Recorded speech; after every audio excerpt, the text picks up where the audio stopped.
Man. Welcome back, everybody. Thank you for watching. You picked a good one to tune into today because this video should be a ton of fun. I'm like giddy with excitement over this. I don't think I've ever been more excited than this to film a video. The Pepperball AR-15. Yes, ladies and gentlemen, this is the Pepperball VKS Launcher. Obviously, it's a Pepperball gun, and as you can see, heavily inspired by the AR-15. And this thing feels amazing. It is so cool. So we're going to talk about it a little bit, but first I want to shoot this. I actually have not fired this at all. This is going to be my very first time, and I wanted it to be on camera with you guys so we can kind of react to this together. So I got some rounds in the magazine here. Let's see what she'll do.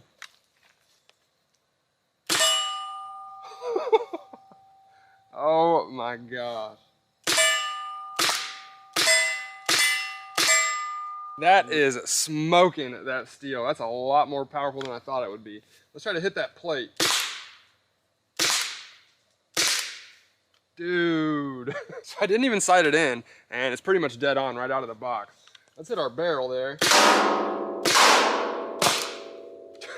So first impressions, that is every bit as powerful as a lot of less lethal shotgun loads I've shot. Just how hard it's impacting our targets down there, that would not feel good. Plus you have the pepper powder that's in those balls that would just completely shut you down. That would suck to get shot with. Plus there is a velocity adjustment screw right here on the side of the rifle, so you can turn that up or down depending on how fast you want them coming out. But man, that was awesome.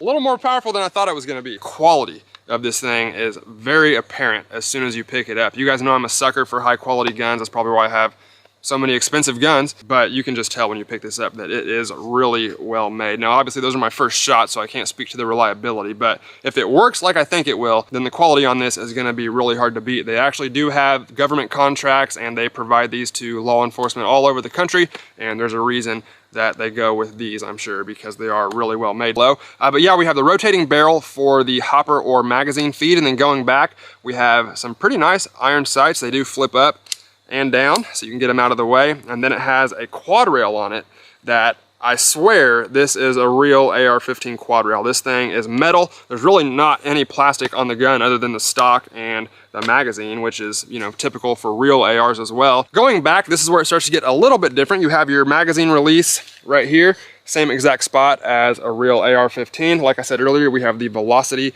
adjustment screw right there. We might play with that here in a little bit. The safety is also in the exact same spot as an AR-15, and the charging handle is as well. Now this is the difference. Obviously you don't load it with a bolt and bolt carrier group and stuff like that, but I'm not going to pull it back because I do have it gassed right now. But basically you can see on the top of it, if you pull it back, that unseals the gas, and if you push it in, that loads it with the CO2 and pressurizes it so it's ready to go. The CO2 tank is hidden back here underneath the buttstock. The magazine, if you pull it out, you can see here where you load the pepper balls right there on top, and then that thing on the bottom is to hook into the gas line inside of the magazine well.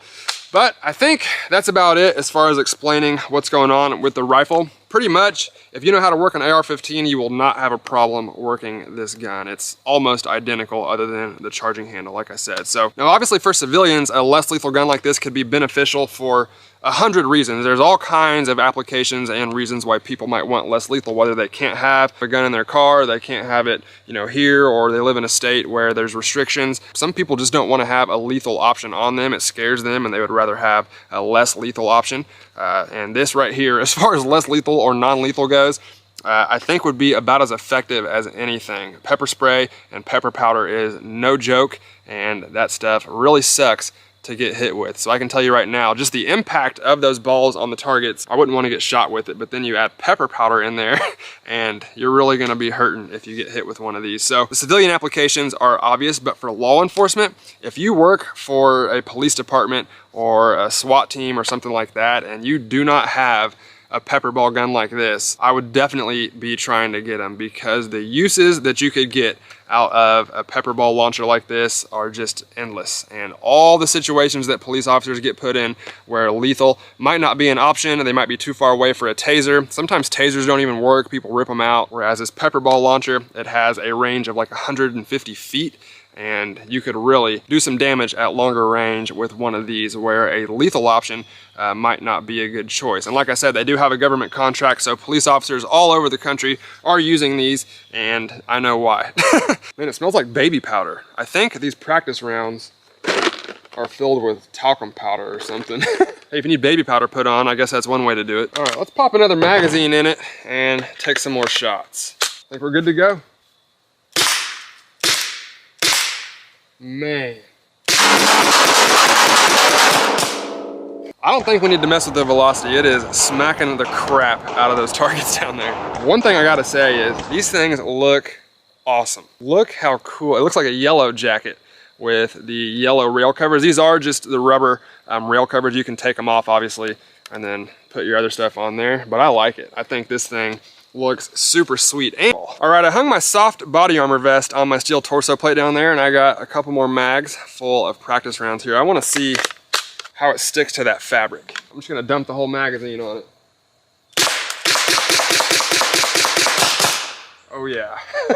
You can do a lot of damage really quick with this thing. Just imagine how bad that would suck to be that guy. Mag change. We might be running out of air in this tank. Like I said, we didn't have anything in it to begin with, but I might have to change it out in a minute. I think that'll work. Wow, that's a big velocity change. That made a big difference. Obviously the stock doesn't fit over these big 20-ounce cans, but it's doing the job.